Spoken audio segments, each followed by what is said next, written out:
ใหม่สงกรานต์แม่ก็มาอยู่ที่มาไอ้ย่อยแนวไหมอ่ะ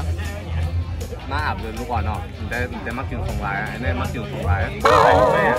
ดูไต้ก่อแล้วก็ไหนไอ้เนี่ยมากินของร้ายแต่ขามามัดมือเขาก็มามัดมือค่ะได้ว่ะฮะได้ว่ะสวัส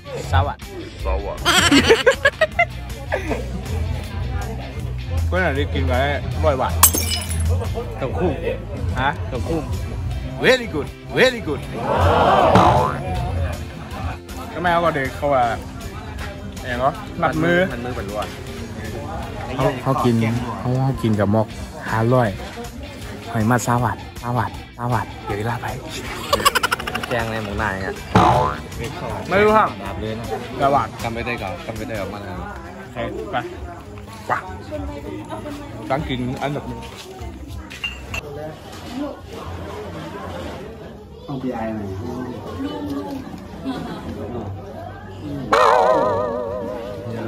มันเหี่ยงเบลเลย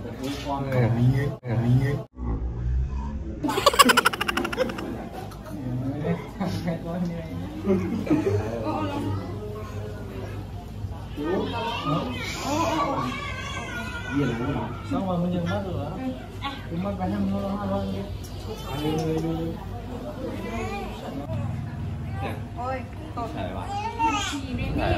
ซาวัดมันกิน500อ่ะมันอ่ะของไอ้หมูหมัดเลยเมื่อมัดที่ยังนายย่อยนะมัดเยอะๆต้องงอมัด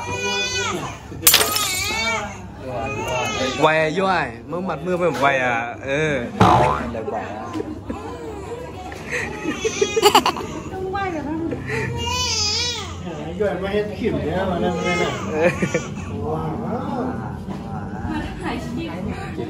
ข้าวหวานมัดลอยนะทำเหมือนเลยถามว่าทำเขาถามนี่มึงอย่างอ่ะพอดีพูดเลย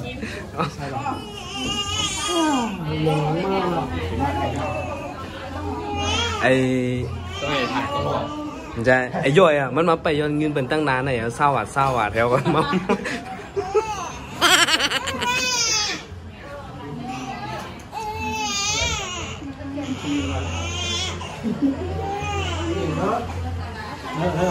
แฟนคลับในแน่ๆเหมือนเลื้อนี่เหมือนน่ะมันเหมือนเลื้อแต่ว่าเนี่ยเลื้อก็เฮ็ดไหนเฮ็ดอันนี้นอปอ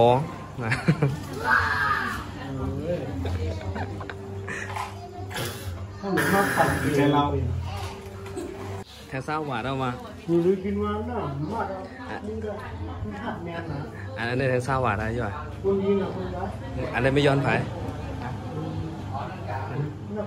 ใจไม่ต้องลาดก่อนเลยก็เลยเป็นเมย์น้องอ่ะ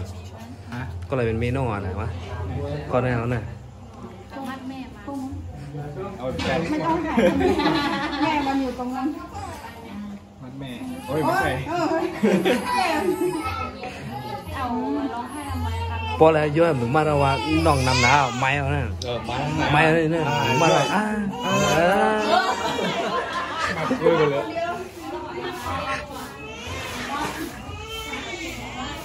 มัดเลยนะอ๋อฮักเชียวมัดก้นใหญ่อะแม่นว่าอันนี้อาปีเหรอใช่อาปีอาซาปีเหรออยู่ลีมีเงินมีคำนะพี่แล้วก็ใครมีเมย์ไวๆย่อมไวเมียเป็นวะก็นั่นรักอ่ะจงไปยิ้มเอาไปเมียนั่นเป็นแม่กิริกินมาได้เลยที่เมืองตัวแมงพอนอ่ะเมืองตัวแมงพอนอ่ะเหมือนพ่อนี่ดีเลยไวอ่ะย่อยไอ้อย่างก็ไอ้ย่อยชั้นแนวเนี่ยอย่างก็ดิบก็พิ้นนำเนี่ยสับไข่สับไข่บอดี้ไข่เนี่ยคือไข่ไหมเปิดที่นั้นไข่น้ำมากไข่แบบนี้เฮ้ยตั้งเนื้อไปแล้วที่ทำไข่เหมือนกันแน่อยู่เป็นหน้าเดิมเนื้อไปเลยไม่ขี้บ่อยอันนี้มันหยาบนา A I I Y O I Y ไหนตั้งเนื้อไอ้ย่อยนั่นได้รู้ขึ้นมากับเหลือ ตะเหลียวก็ให้ อ๋อชอบค่อยๆแบบลืมอย่างก็กระแดงเนี่ย กระดิ่งกระดิ่งไอ้ฝากกล้องเขาด้วยไง อย่างก็ ไอ้ดินเช่นเนี่ยอ่ะ อย่างก็ได้หินห้อยโง่เงา ใช่อันนี้หิ่งห้อยยูทูบ โคตรหินห้อยโง่นี่น่ะ ว่าเจอเสร็จไอ้ย่อยอ่ะทีมเขากับว่า SIR นะคะเนาะ แต่แล้วก็โปรโมทช่องตัวเก่ามั่วแล้ววะ เข้ามาแล้วไอ้นินเนี่ยว่ะแล้วก็ เว้ย นะครับโปรโมทเป็นอิน ลองไอ้นี่ทำไมลองไอ้นี่ ไอ้นิน โอ้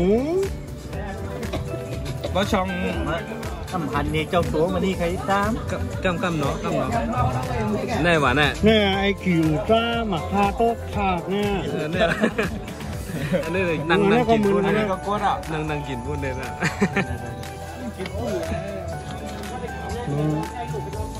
ไม่เอาอย่างก็ไอ้หยองเนี่ย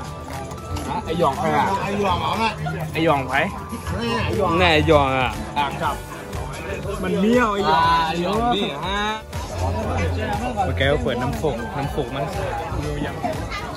เริ่มจะมือดีบีกดซับสไครต์บ้างกดเนาะไปไหนทั้งย้ำหลี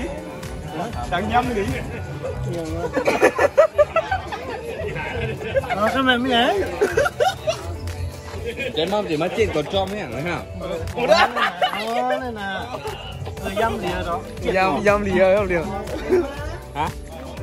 อันก็แม่อันนั้นได้เป็นไต้กอนแล้วก็มันบ่อยู่ลีแล้วก็ยันเคี้ยวในเอาเรียกกันใส่เคี้ยวไว้นะเหมือนเฮ็ดเนี่ยไหนเหมือนเฮ็ด ก้นเหมือนไหนเนี่ยก้นริมลักก้นริมลักเดี๋ยวเล็กกับใส่ได้เคี้ยวอย่างได้เคี้ยวแล้ว ลืมกันนะ เรื่องเติร์นก็ในวันอาทิตย์ก็เขาก็เลยถ่ายคลิปแบบตลกเนาะวันนี้เขาก็ตั้นกัน มีสาระเนาะ มันได้มีสาระไอ้มอก3-4 นาทีไงก็มีสาระก็หลายนาที ที่มันที่ไป เจ็บเลยอีแจ็คเกอร์แหละก็มันได้ก็พอเจอคลิปมีสาระมันได้ก็ว้าวไปที่มันคือก็อย่าลืมกดไลค์